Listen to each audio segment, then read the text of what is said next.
Hello, this is Gerald Overmans. Let us define focuses, the combined letters in words, combine focuses, so that they put your mindset into the right direction and make associations from this kind of angle, how to see the reality that we name with a word into a specific focus. Now let's go to compare a couple of words which sound a bit similar. Three Dutch words. I have KEEL, but it also exists in English, KEEL, which also exists in Dutch in a different way how it is written, and KUIL. The KEEL, the Dutch word, means throat, but it also is an orange-red like color. Two completely different things, which I will explain from the same focus.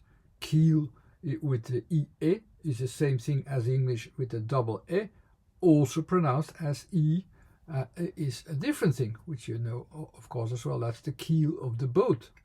And you have also the KUIL, or the pit, or the hollow a place, or a kind of hollowed out place.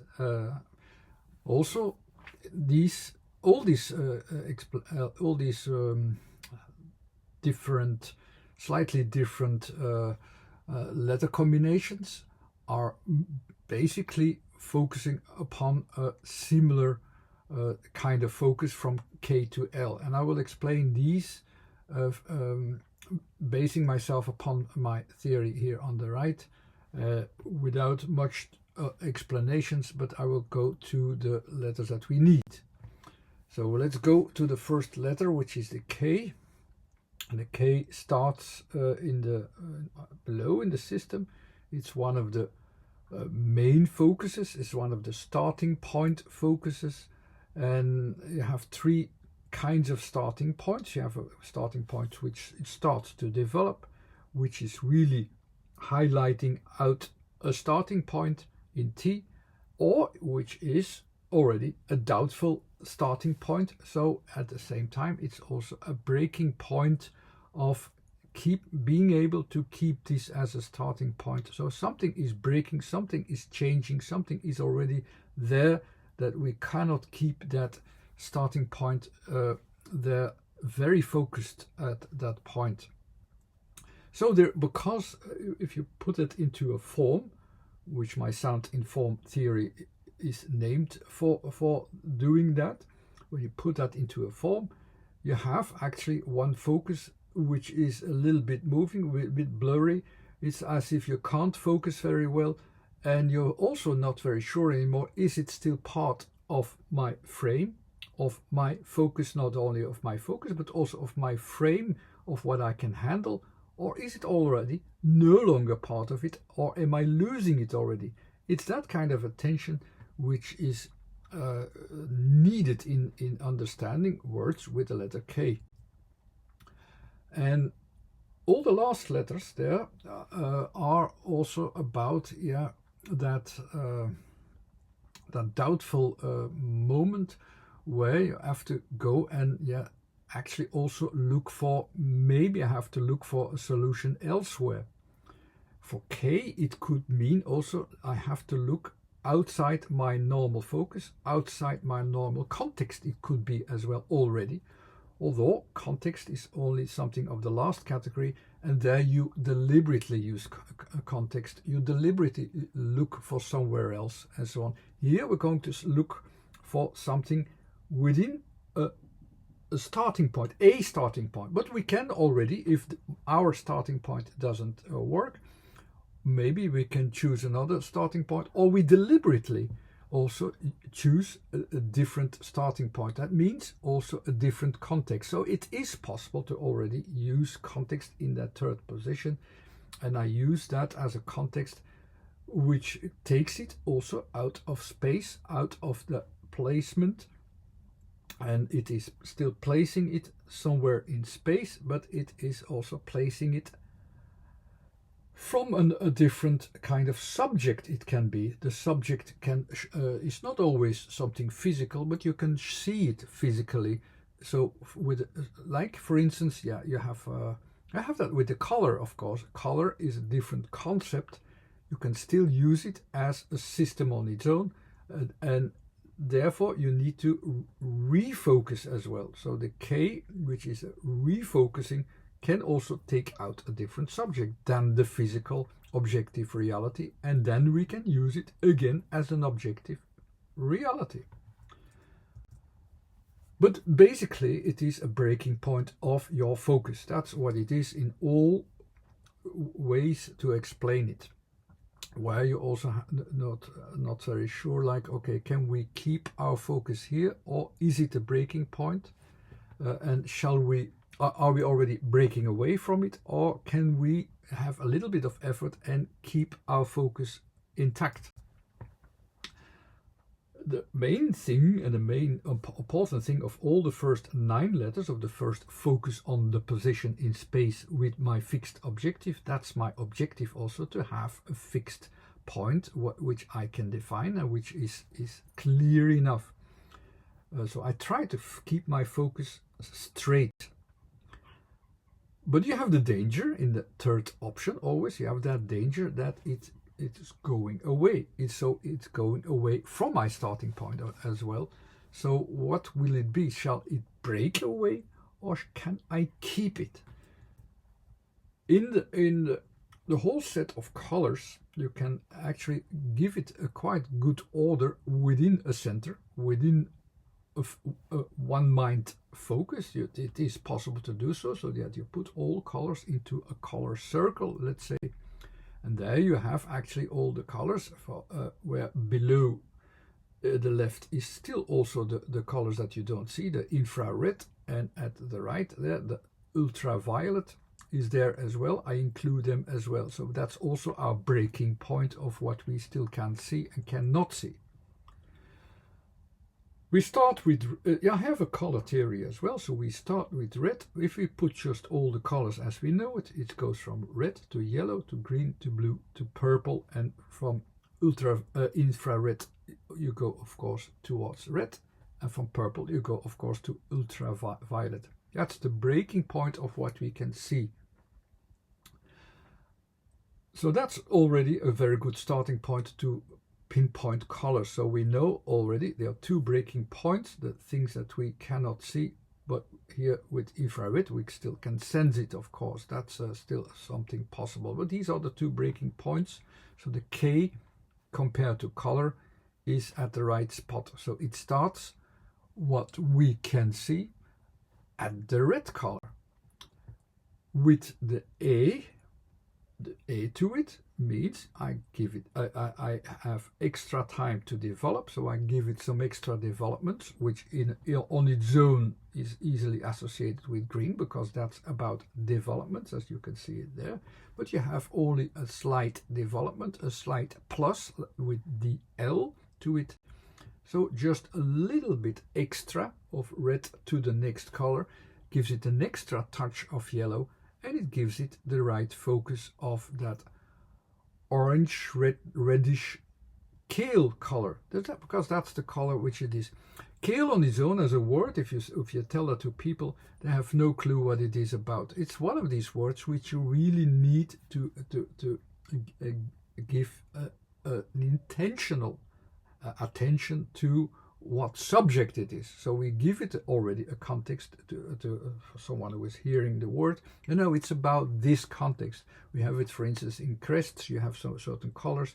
It's a name of a color which we actually do not use anymore, but it's used in crests, in family crests, for instance. It's still used that kind of color. It's that kind of specific color, and the description of the color and its position in balance with the system of colors fits actually quite well with the letters. That's what is quite well described in that way. But you have to have that deliberate context away from the focus in space and to the objective physical world in space. So it's a bit away from that. So that is true, but you also have to get the announcement from someone. No, it is you have to go to that context first and then renew your starting point position. So you can do that in that way. That's a way to use words in a certain different context, but here it's not in the letters themselves that you have to look for a context.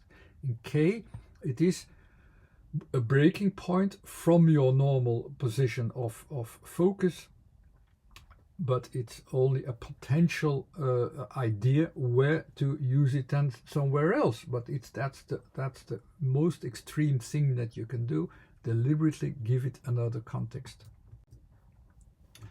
The second meaning of KEEL, because that was already a quite difficult and abstract idea, is of course much more physical, and that's the throat, and is the second idea.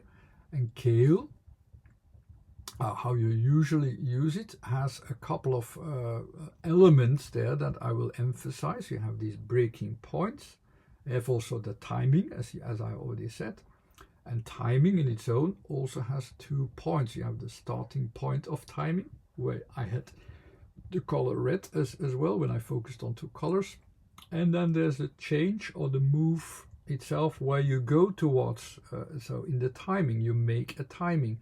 And when you have that idea, when you understand that concept, that you have a starting point of timing towards a certain change, you have the intention to time something. And to time something is the letter E. And timing something is also, go from one here with the K. It could also go from one breaking point to the next breaking point, and we time it somewhere. And this timing, of course, is into a sort of 2-dimensional frame as well, a 2-dimensional frame with a start and an ending, with timing involved, where you have the idea of, you go from the 0 point or the starting point, where you have the idea, okay, I have something to change, and there's the second breaking point on that way as well. There it is where it is changed. The A itself is that totality of that. It is in a way a planning also, and a focus upon what we can time in that context. The extra, so then you have the 2 letters of A. What do you have to it as well? The letter L. L is that what comes out as a form. Usually I use this tongue-like feature because that fits quite well, and it is from the breaking points into 2 directions. The one who is wanting to change, so and the one which is going away, and it is broken away from where it started. The opposite, where it had changed, where it goes towards its change. In that kind of option, in that kind of balance, the 2 L forms should be in its contradictory form and its contradictory position of going to change and having changed something. And that you can also focus from a general breaking point, where the two opposites will be seen from there. So you have that awareness to change, to start from, and then the formation of change itself over time. So that's the contradiction which we are dealing with. Now, how can we apply this to the object which we are focused upon, which we name KEEL, or which we name throat? If you do not understand what's expressed here, it will be very difficult. But first, if you don't know what it is really expressing, just go to Google and ask Google in the images for a vector-based image of the word. And then when I do that, I will come to a couple of words. But here is the basic. So this is the basic where all my whole pattern is based upon, with the timing, with that frame in which where you have a breaking point of the form, which is in 2 parts changing. And when you look up the change initiation and the change, the actual change. So when you look up the throat, you come to I came to 2 images. as the word KEEL, and it really focuses upon the inner side where something is happening, so where you swallow things. And you can also see it from the outside, so it's a focus upon the outside, where you say, here it is. In a way, it's also in a breaking point position from the head to the body, but that's enough to make it fit also to its position with K as that breaking point, so that fits quite well as well. So where you focus upon that as that breaking point in the middle there. There's also timing involved, because the throat will be used for swallowing, for speech, for whatever, but it has an interaction in it, and this interaction with the swallowing, for instance, involves the tongue and the swallowing. So via the throat we will swallow something, and also there the formation which is forming itself into two positions in the contradictory position is also expressed well from there. The next word or the next meaning is keel, like in English. In English it is also written the same way as KEEL, so it should use the same pattern. Now, okay, we have it from a different angle, but we have the same. We should be able to use the same angle. Comes to it actually that it's not only KEEL with the double E, but it's pronounced as KEEL, as as in Dutch. You have the letter E in it, and it's also, you can hear the letter E, so the letter E is involved, and that's a kind of emphasis that I will do to the same pattern. That's what a pattern will do. It have this pattern will have this extra E. What is E? Usually it is, I go inwardly, I have an application from one world even, or one context to another context, so that I can limit myself to the place and timing that I need. So I frame it there. So I also frame the position of the keel. I have that always in 3 positions. It's also in 3 positions. I insert it over a certain length and I put it in. In this case, the 2 contexts are, it's like the air and the water. Here I go underwater, and there I can find it in it. So I have the keel, but it's only in that part where I find it down there in it. There you have the K, the breaking points, where it's also breaking the water. And the L is almost like the L positions in opposite positions is also almost the same, like the form that I have already expressed. Also in throat is the same kind of form forming. Now why is it a bit similar? It's a kind of pattern where you follow the main or the dominant changes. L, when you have L, when you have K, there are certain changes, and you follow these changes. How they are filled in, it doesn't really matter, but we follow it like you have certain points or certain directions or certain combination of points, which for the L is a form which is gradually forming. It's more or less that form always. Our patterns in our mind follow the L always in a similar way, the K always in a similar way, and so on and so on. And that's why these patterns are recognized almost like you have facial recognition, but then in sound. That's the way how it works for our mind to keep the things together and to associate the right things with each other.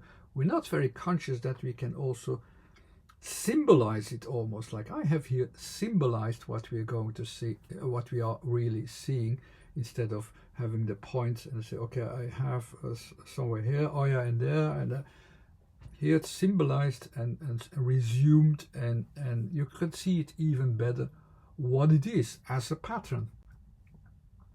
The last word is KUIL, and that's so they have a different sound, the I, and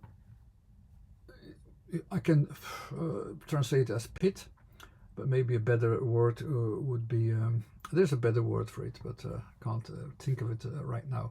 The is a combination also of U and I, how it has been written. The U itself is like an evolution of something which is developing gradually. So some things are developed, some are not, some are not. Some are filled in, some are open or not filled in. And then in combination with the L, it is actually this, when you would have a transaction in movement, which is not there now, it's only the result.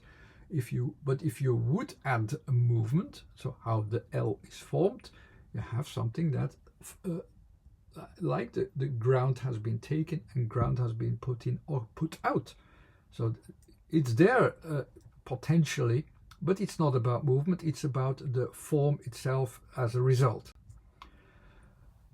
U plus I is it? It's not just U, so it's not just these evolving stages of filled in and not filled in. It's also like, oh no, I'm going in. I'm also doing this, applying this inwardly in a time setting, at a certain place, at a certain time.